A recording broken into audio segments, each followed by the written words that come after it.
You know, what's interesting is I think back over my life, we were really good at making sure our kids, we read scriptures every day and had family prayer, had family home evening, but we didn't do well at teaching them the whys. Why are we reading scriptures? So we can have that, keep that connection to the Spirit open. Why were we doing those things? And we probably weren't as good at directing them toward the Spirit so that they can receive their own witness of the truths they are learning. So we gave them lots of experiences, but I don't know how much we taught them to have their own witness. Yeah. So make sure you don't do too much for your kids. Well, how do we help our children become educated disciples of Jesus Christ? That's really the question we want. Okay, what we've got, what we're going to do today is we're going to talk about creating your creating your education and mission plans for your children. So what's your vision and goals to help your children with education and missions? If our goal is to help them become educated disciples, how are you going to do that?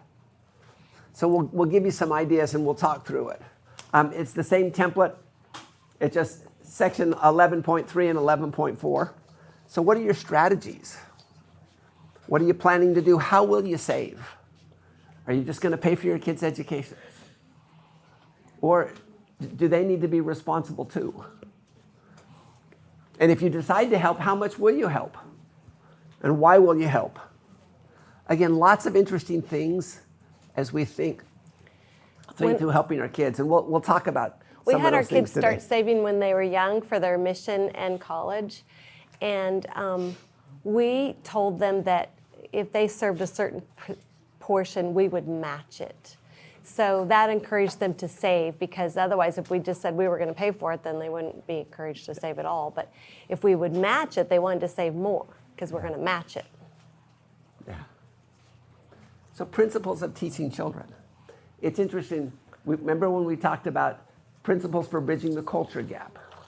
We talked about when help is needed, how do you give help wisely so that you empower the people and not enable the people? And that's a challenge we really have.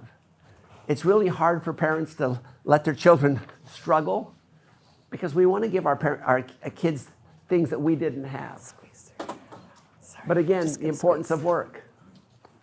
Make money decisions early. Teach that we all contribute. In our family, my dad had a warehouse, and at the back they had some walnut trees. And every year, we would go and harvest the walnuts, and it was not a fun job. You would put tarps underneath the walnut trees, then you'd get a thing that was like a sledgehammer, but had a rubber mallet head. And then you would hit the branches, and it would cause the walnuts to fall down onto the tarp. Okay.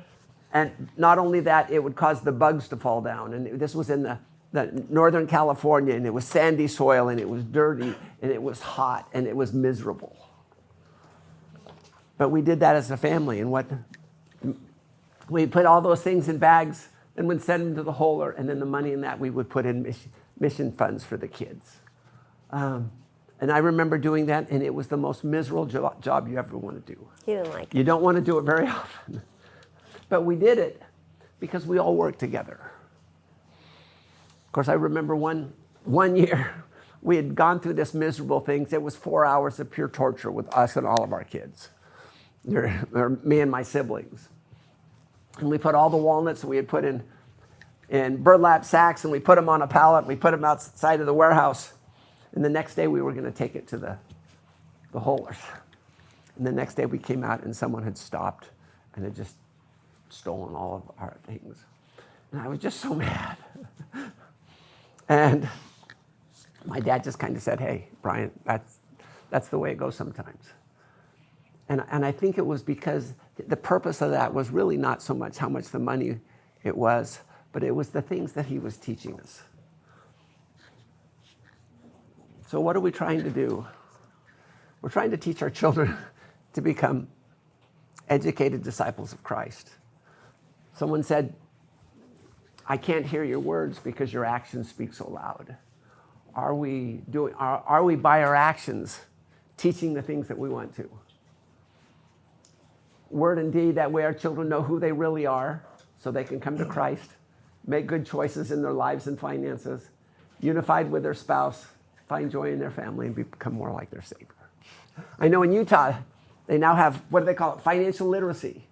You have to take these financial literacy classes, and our daughters used to do it online, and they'd say, Dad, come and help us with this. Dad, Mom. So luckily, we knew a few of the answers there, too. Schools are not doing a good job of it. Probably in church, we don't talk about it as much as we should. But parents, we are responsible to teach our children. Critical things to teach, number one, deny themselves, delayed gratification, to work for what they need and want, and that wants are not satisfied. You don't always get what you want. Our kids, when they would complain, we told them, I said, you complain about it, you won't get it.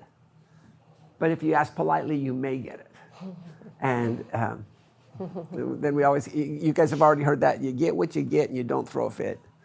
I mean, that used to be our common statement. So how do you teach to deny themselves? So my parents tried to teach us that. So if we wanted something, they said, okay, we will pay half.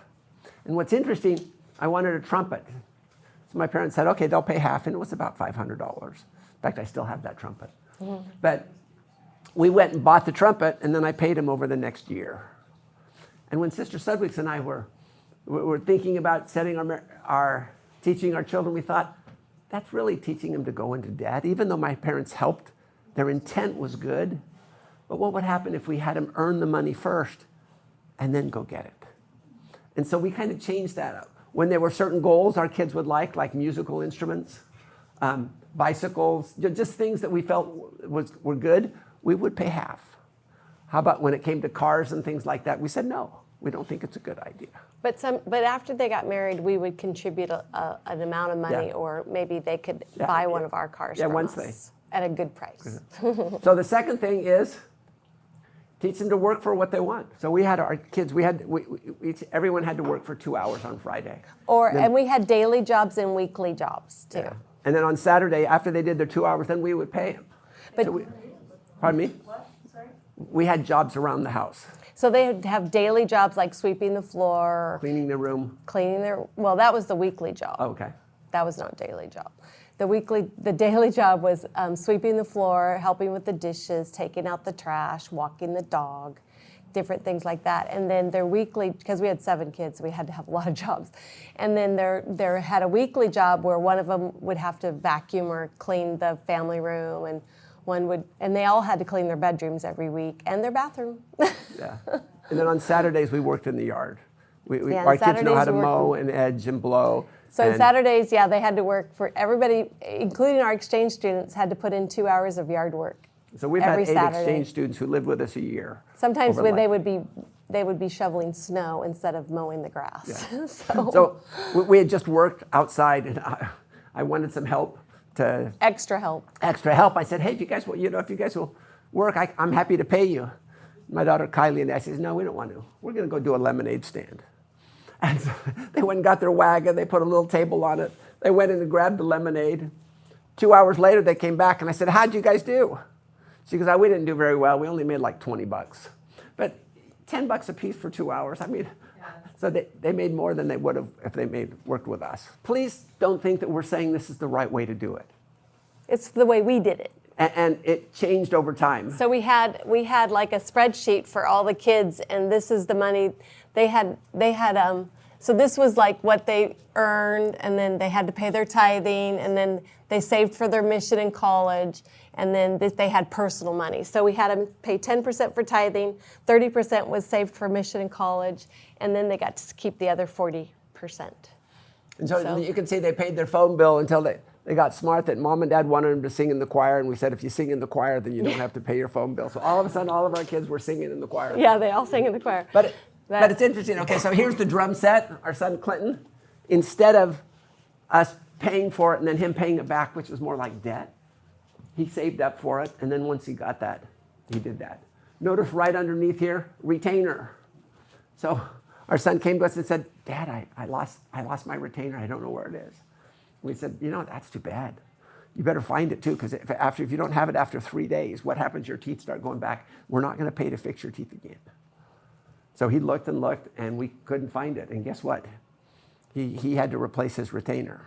Guess how many of our other kids had to replace their retainer? How many lost their retainer? How many lost their They retainer? didn't Not lose a it. single child. So like this one daughter, she had to pay her phone bill and also her gym membership and like different things. They wanted a hoodie and a shirt. Oh, we also paid them for grades. We paid them to get good grades. They got so much for an A, you know. And then so much, an extra thing for. If they got straight A's, they got extra money. So we told them that their work was to do well in school. that was their job. And I'm not sure it's the right way to do it. Please don't think that we're doing it. And it changed over time too.